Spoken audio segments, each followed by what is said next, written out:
Online व्यवसाय कोई नई चीज नहीं है। ये किसी न किसी रूप में बहुत लंबे समय से मौजूद है, लेकिन निश्चित रूप से कुछ ऐसे कारक हैं जो सफलता का हिस्सा है।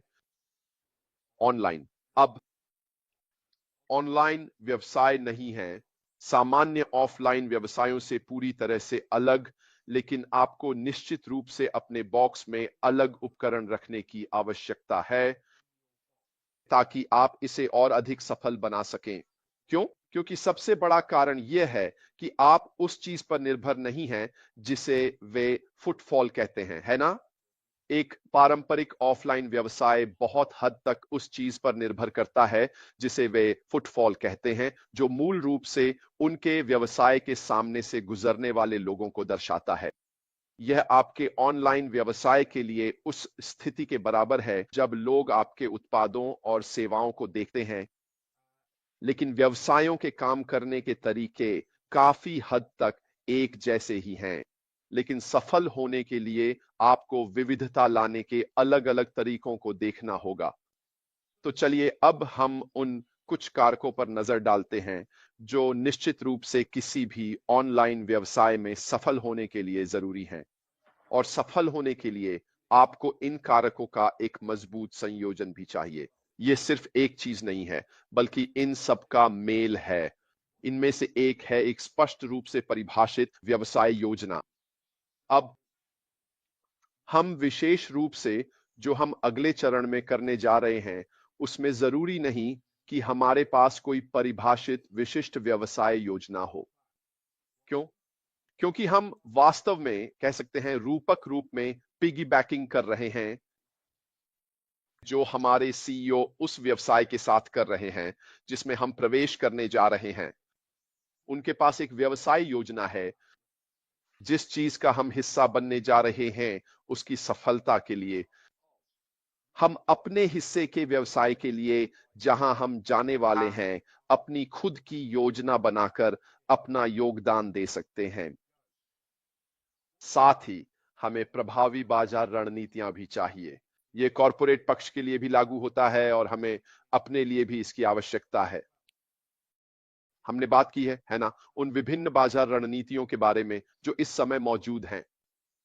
मैंने विशेष रूप से ईआई मार्केटिंग रणनीति को चुना और उसे विस्तार से समझाया, क्योंकि मैं दृढ़ता से मानता हूं कि किसी न किसी रूप में यही आगे बढ़ने का रास्ता होगा, चाहे वह होने जा रहा है जिसका जो हम देखते हैं, या फिर यह कुछ ऐसा होगा जो हमें खुद करना पड़ेगा। हमें अभी तक पता नहीं है, लेकिन एक बात निश्चित है, एक अच्छी मार्केटिंग रणनीति होना ऑनलाइन सफलता के लिए निश्चित रूप से महत्वपूर्ण है। यह उन हिस्सों में से एक है जिन्हें आपको अपनी सफलता के लिए समझना और लागू करना जरूरी है। साथ ही एक यूजर फ्रेंडली वेबसाइट होना भी बेहद महत्वपूर्ण है। अगर आपको याद हो तो मैं कुछ दिन पहले एसईओ के बारे में बात कर रहा था, search engine optimisation. Search engine पर सफल एसईओ के लिए सबसे महत्वपूर्ण तत्वों में से एक था वह यूजर एक्सपीरियंस जो लोग आपकी वेबसाइट पर पाते हैं। अगर लोग आपकी वेबसाइट पर समय बिताते हैं तो इससे बहुत बड़ा फर्क पड़ता है, क्योंकि इससे एनालिटिक्स में सुधार होता है और आपको रैंकिंग में ऊपर ले जाया जाता है, क्योंकि यह सब एक दूसरे से जुड़ा हुआ है। ये सारी बातें जो मैं आपके सामने रख रहा हूं, इन सभी का अपना अपना महत्व है आपके व्यवसाय की सफलता के लिए। और आखिरी बात जो बहुत ही महत्वपूर्ण है वह है ग्राहक संतुष्टि पर ध्यान केंद्रित करना। मुझे सच में लगता है कि जितने अधिक संतुष्ट आपके ग्राहक होंगे उतने ही ज्यादा खुश और आपके साथ आत्मविश्वास से भरे रहेंगे। उन्हें अपने उत्पादों और सेवाओं के साथ जोड़ना और इससे ग्राहकों को बिक्री करने की आपकी क्षमता बढ़ती है। अगर वे खुश हैं, अगर वे आपके काम और आपके बेचे जा रहे उत्पादों से संतुष्ट हैं, और यह कॉरपोरेट स्तर पर भी लागू होता है, क्योंकि वही लोग वे उत्पाद और सेवाएं तैयार करेंगे जिन्हें हम आगे बेचेंगे। और अगर वे उस स्तर के हैं जिससे ग्राहक बहुत खुश है, तो सोचिए क्या होगा। यह आपके काम का हिस्सा है कि आपने उन्हें ऐसी चीज से परिचित कराया है जिससे वे संतुष्ट होने वाले हैं। तो चलिए अब इन बातों को थोड़ा और विस्तार से समझते हैं। आइए अब उस व्यापार योजना और रणनीतिक हिस्से पर नजर डालते हैं जिसे आप हासिल करने की कोशिश कर रहे हैं।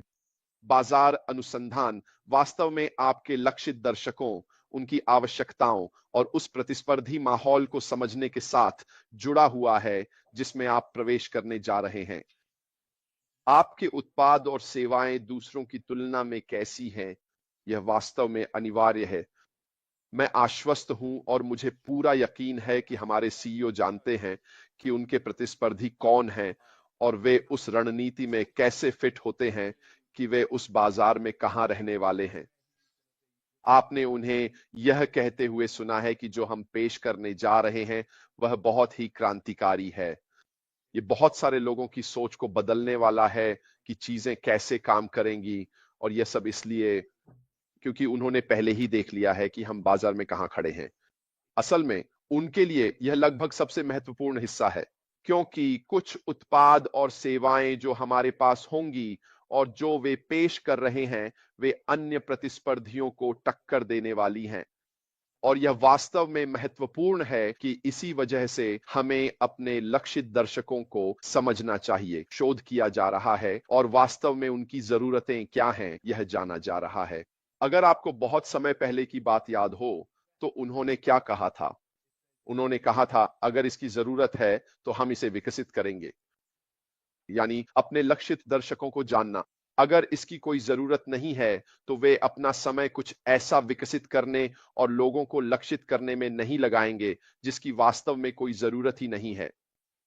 इसलिए शुरुआती शोध बहुत महत्वपूर्ण है, क्योंकि आप एक ऐसे क्षेत्र में जा रहे हैं जहां प्रतिस्पर्धी हैं और ये जरूरी है कि आप जाए नहीं। व्यापार योजनाएं, एक सेकंड रुको दोस्तों। अरे एक सेकंड रुकिए, मैं बस एक बैकग्राउंड लगा देता हूं। ठीक है, हो गया। और हां, एक और बात यह है कि आपके पास एक स्पष्ट बिजनेस प्लान होना चाहिए। अपने लक्ष्यों, रणनीतियों और वित्तीय अनुमानों को दर्शाने वाला एक स्पष्ट रोड मैप बहुत जरूरी है। हमारे लिए मुझे लगता है कि इन सबको लक्ष्यों में रखना जरूरी है। ठीक है, मुझे सच में लगता है कि हमें इसी पर ध्यान देना चाहिए कि मैंने जो अभी कहा उसे हम इस रूप में रखें। हमारे लक्ष्य क्या हैं, हमारे उद्देश्यों क्या हैं जो हम अपने ऑनलाइन बिजनेस के साथ हासिल करना चाहते हैं।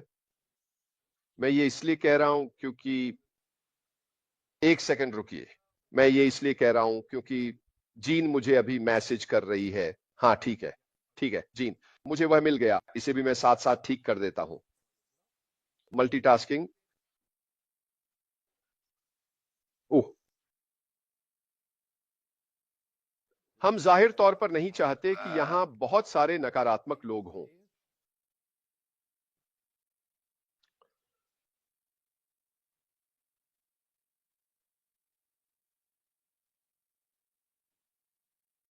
वहां आप हैं।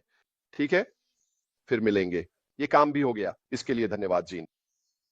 असल में हमें एक स्पष्ट बिजनेस प्लान और रोड मैप की जरूरत इसलिए है ताकि आपके लक्ष्य, रणनीतियां और वित्तीय अनुमान तय किए जा सकें।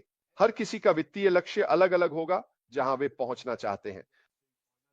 उदाहरण के लिए, हो सकता है कि आप अपने व्यवसाय से हर हफ्ते $100 कमाना चाहते हो, या फिर हो सकता है कि आप हर हफ्ते $1000 कमाना चाहते हो, या फिर हो सकता है कि आप हर हफ्ते $1,00,000 कमाना चाहते हो। आपकी रणनीति जहां भी जा रही है, आपको उसी पर ध्यान केंद्रित करना चाहिए। हर किसी की स्थिति अलग होगी, हर किसी के अपने अपने लक्ष्य होंगे जिन्हें वे हासिल करना चाहते हैं। और क्या आप जानते हैं, ये बिल्कुल ठीक है। एक ही तरीका सबके लिए सही नहीं होता, और यही हमारे अगले चरण के व्यवसाय की एक और खूबसूरती है, क्योंकि यहां आपको अपनी इच्छा अनुसार जितना चाहें उतना हासिल करने की असीमित क्षमता मिलेगी। यही वह एक और चीज है, नया आयाम है जो हमारे नए व्यवसाय को बाकी लोगों से, अन्य प्रतिस्पर्धियों से अलग बनाएगा। क्यों? क्योंकि वहां वह असीमित क्षमता मौजूद होगी। निच चयन भी आपकी रणनीति और व्यवसाय योजना का हिस्सा है। क्यों? क्योंकि अगर आप किसी विशेष क्षेत्र या उत्पाद प्रकार का चयन करते हैं जिस पर आप ध्यान केंद्रित कर सकते हैं और जो आपको अलग पहचान दिला सकता है और आप उसे विशेष रूप से उस लक्षित दर्शकों के लिए प्रस्तुत करते हैं, तो उस उत्पाद की बिक्री में आपकी सफलता की संभावना कहीं अधिक बढ़ जाती है। आम भाषा में इसका क्या मतलब है? ठीक है, अगर आपके पास, आइए वापस चलते हैं जीरो कनेक्ट की ओर। वह क्या था? ठीक है, वह एक विशेष उत्पाद था जो एक विशेष दर्शक वर्ग की एक विशेष आवश्यकता को ध्यान में रखकर बनाया गया था। ठीक है, हमारे पास ऐसे कई अलग अलग उत्पाद होंगे जो लोगों की जरूरतों के लिए बहुत विशिष्ट होंगे। अगर आप उन लोगों को लक्षित करते हैं जिनकी जरूरतें बिल्कुल वही हैं जो आप उन्हें देना चाहते हैं, तो आपके पास बिक्री करने का मौका कहीं ज्यादा होगा। इसके बजाय कि आप एक व्यापक उत्पाद सूची रखें और बहुत सारे लोगों को एक साथ टारगेट करें, बेहतर यही है कि आप उस उत्पाद के साथ जो करना चाहते हैं उसके बारे में बहुत स्पष्ट और विशिष्ट रहें।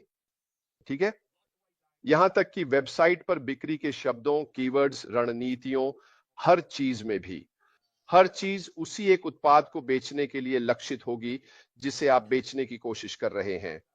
और यह बेहतर है क्योंकि लोग सक्रिय रूप से उसी विशिष्ट चीज को खोजेंगे जिसे आप उन्हें खरीदने के लिए पेश कर रहे हैं।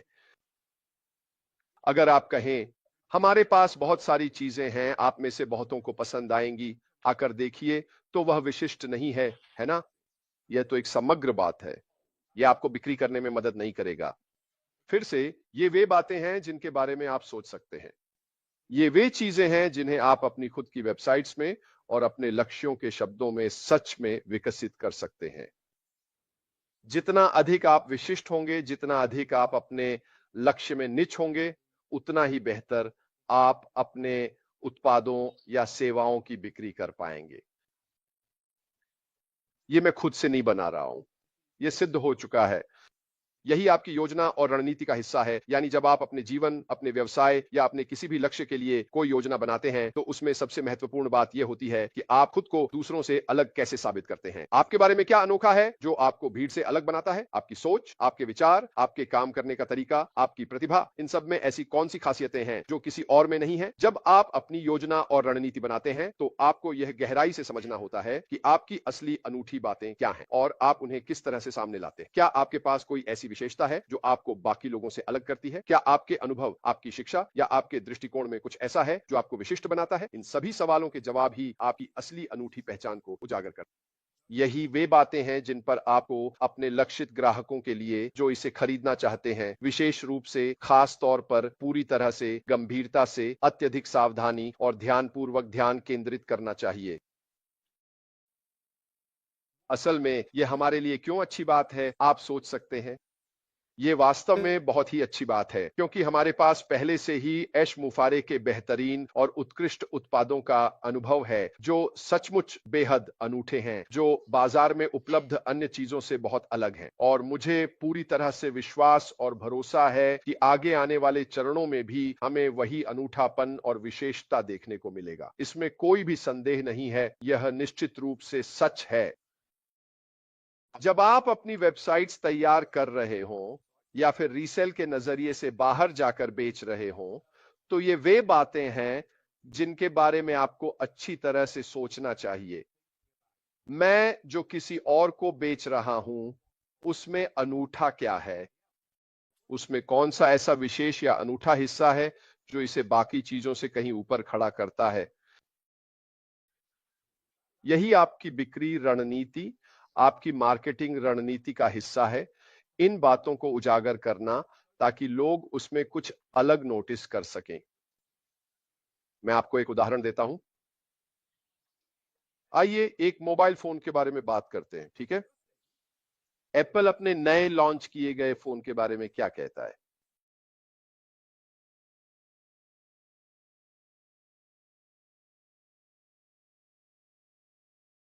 जब उनके पास यह नया रिलीज होता है, तो वे विशेष रूप से क्या करते हैं? वे हमेशा इस नए फोन के अनोखे हिस्से पर ध्यान केंद्रित करते हैं जो यह फोन करता है और कोई और नहीं कर सकता, और हमारे पास यह है। यही चीज है जिस पर वे खास तौर पर ध्यान देते हैं, क्योंकि यह अनोखा है, यह अलग है, यह कुछ ऐसा है जो किसी और के पास नहीं है। तो वे क्या कर रहे हैं? वे ये दिखा रहे हैं कि यह फोन यह कर सकता है, बाकी नहीं कर सकते। और यह सब कहे बिना ही यही चीज इसे अनोखा बनाती है, यही इसे वांछनीय बनाता है, और इसी वजह से यह बहुत महत्वपूर्ण है। ठीक है कि जब आप अगले चरण में उस उत्पाद को फिर से बेचने की कोशिश कर रहे हैं, तो आपको इसी पर ध्यान केंद्रित करना चाहिए। क्या चीज इसे अलग बनाती है? क्या चीज इसे आपके प्रतिस्पर्धियों से अलग और खास बनाती है? और इस सेक्शन में आखिरी बिंदु है व्यावसायिक लक्ष्य। अपने ऑनलाइन व्यवसाय के लिए स्पष्ट और मापनीय लक्ष्य निर्धारित करना, जैसे ब्रांड जागरूकता, ग्राहक सहभागिता और बिक्री, वास्तव में इन लक्ष्यों का एक महत्वपूर्ण हिस्सा है। स्पष्ट है कि हर कोई वित्तीय लक्ष्य चाहता है, हर कोई अपने व्यवसाय में सफलता चाहता है, लेकिन अगर आप इन लक्ष्यों को स्पष्ट रूप से निर्धारित करते हैं और वे मापनीय लक्ष्य होते हैं। ठीक है, मापनीय लक्ष्य का क्या मतलब है? इसका मतलब है चरणों में लक्ष्य निर्धारित करना। जैसे उदाहरण के लिए चलिए इसे एक वित्तीय लक्ष्य मान लेते हैं। उदाहरण के लिए मैं अपने ऑनलाइन व्यापार से प्रति माह लगभग 100,000 कमाना चाहता हूं। आप सीधे जाकर यह नहीं कह सकते मैं अपने ऑनलाइन व्यवसाय से हर महीने 1,00,000 कमाना चाहता हूं। क्या आप शुरू से ही इस लक्ष्य के साथ सफल होने की संभावना रखते हैं? और इसका असली जवाब है नहीं, क्योंकि यह एक मापनीय लक्ष्य नहीं है। यह अभी बहुत दूर की बात है। आपने अभी अभी शुरुआत की है, इसलिए यह अवास्तविक है सोचना कि आप अचानक से शुरू में ही हर महीने 1,00,000 कमाने की स्थिति में पहुंच जाएंगे। इसलिए आपको अपने लिए ऐसे छोटे छोटे मापनीय लक्ष्य निर्धारित करने चाहिए जिन्हें आप हासिल कर सकें और फिर अगले मापनीय लक्ष्य की ओर बढ़ सकें। तो मैं खुद से कहूंगा, मैं चाहता हूं अपने पहले महीने में मैं 5 बिक्री करना चाहता हूं, और 5 बिक्री से मुझे उदाहरण के लिए अपने पहले महीने में $200 मिलेंगे। यही मेरा पहला लक्ष्य है। यही वह जगह है जहां मैं पहुंचना चाहता हूं। अपने पहले महीने में 5 बिक्री और अपने पहले महीने में $200 कमीशन कमाना। यह एक मापनीय लक्ष्य है। तो दूसरे महीने के लिए आप क्या करते हैं? आप कहते हैं मैं इसे 2 गुना करना चाहता हूं। यही मेरा अगले महीने का लक्ष्य है कि मैं दूसरे महीने में जो किया उसे 2 गुना करूं। तो अब 5 बिक्री की जगह आप कहते हैं मैं इस महीने 10 बिक्री करूंगा, और $200 कमाने की जगह बताइए क्या हुआ? अब आप $400 कमा रहे हैं। फिर से ये सभी मापनीय लक्ष्य हैं, और अगर आप समय के साथ इन मापनीय लक्ष्यों को बनाए रखते हैं तो सोचिए आप कहां पहुंचेंगे, उस बड़े लक्ष्य तक जो आप सभी ने दिन के अंत में सोचा था। लेकिन आपने इसे ऐसे चरणों में पूरा किया है जिन्हें आप जानते हैं और महसूस करते हैं कि आप वास्तव में उन सीमाओं के भीतर हासिल कर सकते हैं जिन्हें स्वीकार्य माना जाता है। कोई हवा में उड़ता सपना नहीं, कोई ऐसी चीज नहीं जो असंभव हो, बल्कि वे चीजें जो सच में आपकी पहुंच में हैं। ऐसी चीज जिसे आप सच में पकड़ सकते हैं और उसके लिए आगे बढ़ सकते हैं, लेकिन आप अपना व्यवसाय भी साथ साथ बढ़ा रहे हैं।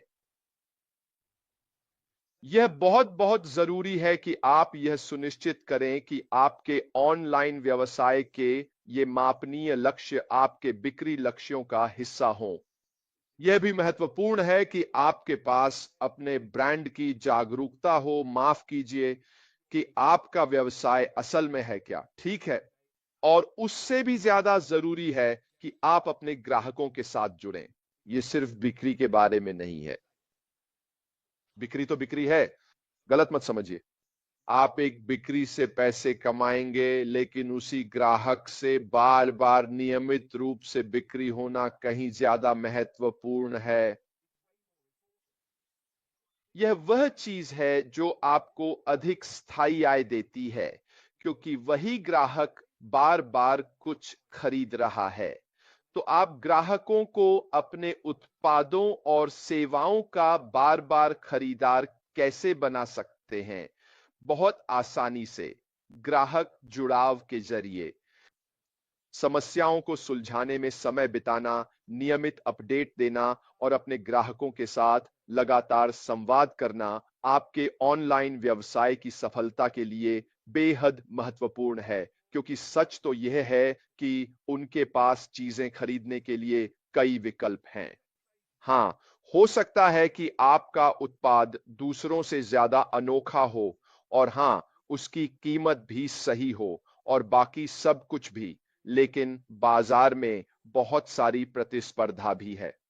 इसलिए आपको ग्राहकों को अपने यहां से खरीदारी करने के लिए एक और वजह देनी होगी। और अगर आप अपने ग्राहक के साथ ऐसा संबंध बना लेते हैं कि वे सहज महसूस करें, उन्हें आप पर भरोसा हो, उन्हें आपकी सेवा पसंद आए, आपके उत्पाद पसंद आए, तो आपके पास यह संभावना कहीं अधिक बढ़ जाती है कि वे या तो वही उत्पाद दोबारा खरीदें जो वे पहले ले चुके हैं, या फिर आपके नए ऑनलाइन उत्पादों को भी खरीदें जिन्हें आप उन्हें फिर से बेच सकते हैं। सिर्फ यह सोचने के बजाय कि वाह मेरी बिक्री हो गई, अब कहीं और चलते हैं, अगले ग्राहक के पास चलते हैं, और उन लोगों की अनदेखी कर देना जिन्होंने आपसे पैसे देकर उत्पाद खरीदा है।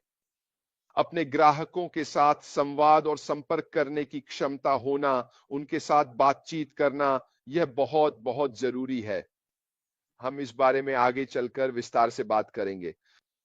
खैर, फिलहाल दोस्तों, यह सिर्फ पहला हिस्सा है, ठीक है, जो ऑनलाइन बिजनेस में सफल होने के लिए जरूरी है। ऐसी 3 और श्रेणियां हैं जिनके बारे में मैं बात करने वाला हूं, जिन्हें मैं आपके सामने रखूंगा कि आप अपने ऑनलाइन बिजनेस को कैसे सफल बना सकते हैं। अगर आप वे बातें अपने बिजनेस में लागू करते हैं जिनके बारे में मैं बात कर रहा हूं, और उन्हें विस्तार से समझते हैं, तो यह निश्चित रूप से आपकी सफलता में मदद करेगा। खैर दोस्तों, आज के लिए मेरी तरफ से बस इतना ही।